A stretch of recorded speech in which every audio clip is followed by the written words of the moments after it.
Hello, YouTubers and all that's happening to watch. This is a DanVanDam and Friends podcast where we have a topic, we have a game in the background, and life is good. So today's topic is going to be about, well, simply older media. And I'm talking about things like old PC games, like, even back to, NES carts, NES, whatever you have you. So recently I've been having this big old kick with installing older games on my modern computer by plugging it into a DVD drive into my USB slot, which, the science today or nowadays for computing is quite crazy. How you're able to take a DVD drive, plug it into a USB slot, and just power it up that way. No self-power via plugging it into an outlet anywhere. Just you plug it into a USB slot and you just off to the races you go. Or even watching some movies off it. It's pretty cool. Got this LG number here. It's pretty awesome. Able to watch a nice little 10-pack here of some movies. But anyway, I'm going off topic. So I've been installing a bunch of games here recently, and one of them in particular, which is the original game to Prince of Quinn, which is Seal of Evil, been having a hell of a time setting this up on Windows 10. Now, I've been sitting here trying to get this damn game to work. I've been using DG Voodoo 2, DXWind, all these different programs that usually work for most older games, get them to run properly. So my next resort, or my last resort, is I'm probably going to have to use another application, which my brain at the moment escapes what the hell it even is. So it's pretty much a 3D acceleration issue. It's just the game's not seeing it for some strange reason. So I'm gonna have to figure out that mess with that. But past that, I installed my original copy of Alice, or American McGee's Alice, playing that on stream and having a blast with that. It's just, again, it's really awesome being able to just grab games I own via PC, setting up on my PC and just playing them. It just, it just feels good. It feels natural. It just feels right. Now, when I play games on Steam or on GOG or whatever else in their digital base, there's nothing wrong with that either. This isn't me saying those are crap or anything at all. No, they're not. But at the same time, it just, it just feels a little extra better when I can take a game out of a CD case, put it into the drive, and just load it up, install it, set it up. There's a process to it. Just, it just feels right, I guess. Yes, the automated systems with GOG or Steam again, or what have you, fill in the blank here, they're all incredible. They're great, right? They work so good. You get your games installed, you just play them, and you're right as rain. I don't know, but for me, going to play these older games with my actual media I own, it just, it feels like the genuine article for it too. It just sort of holds its weight for me, and there's no nostalgia goggles for me here. It's just sort of like reading a book versus reading it on a Kindle. Sometimes you want to read that actual book in your hands, or when you're looking at manuals for games, you sometimes just want to actually look at the manual of the game in your hands, not a PDF of it, just an actual book in your hands sometimes when you're looking up stuff. I find myself a lot quicker looking for stuff in an actual real book than I am on PDF, because I'm flicking my fingers around like a maniac. The other Clue book with Ravenloft, which I'm doing a play series on GOG.com at the moment. And so I'm doing all that, and it's just sort of like the real media can't really be beat for me, at least when it comes to some uses.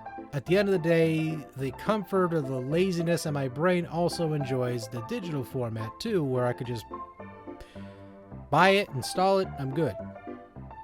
Or if it's actually freeware, not the quotations of Abandonware, because that's just mostly a sort of a stigmatized word nowadays. It's sort of like people go, "Oh, it's Abandonware now." No, if it was actually free, it's called freeware. That's the actual term for it. But again, people are going to argue with me all day. Oh, we're preserving it, and I'm not going to give them hell for what they're doing. At the end of the day, they do whatever the hell they want, and I can't stop them. But again, just kind of going back to it, it's sort of like you got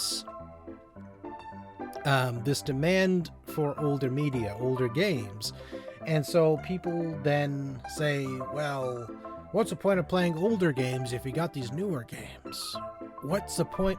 Well, my whole thing is that you're making me pay was it $69.99 nowadays for the more newer systems out there, which I can't afford.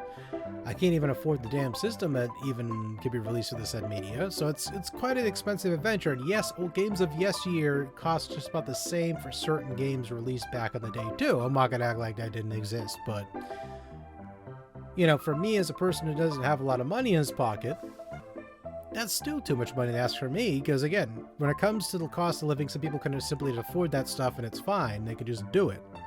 That's for them. For myself, I'm a budget person. I can't go and buy every crazy thing out there. I'm not Rockefeller. So then it kind of boils down to, okay, some of these older PC games I still enjoy. This isn't a nostalgia thing for me either. It's sort of like I could just play these games like anything else. They're just there. I can install them. I can play them. I have fun. Even going to modern games, I could play those games and have just as much fun too. So to me, games are games. And as Kilgore Trout, I would say even on Twitch there, honorable mention to him, games do not age, we do. And our opinions change on said games. So when I play a game, like for example, Neverwinter Nights, I could still play that game and have a blast with it. Same thing with American McGee's Alice, same thing with Bubble Bobble, Bubble Bobble 2, whatever else, Daytona USA Deluxe, list goes on, right? So for me, it's just sort of like whenever I play these older games, I play some of the newer games coming out, it's sort of like, to me, I don't see the difference. It's just sort of like the quality of the gameplay is what matters to me. And so when I go and play with the actual media, like taking an actual game out of it just feels satisfying. It's like when PC heads there, when they build a custom PC and they got that plastic they pull off the case. It's kind of like that feeling for me. For people who want an example what the hell I'm even talking about.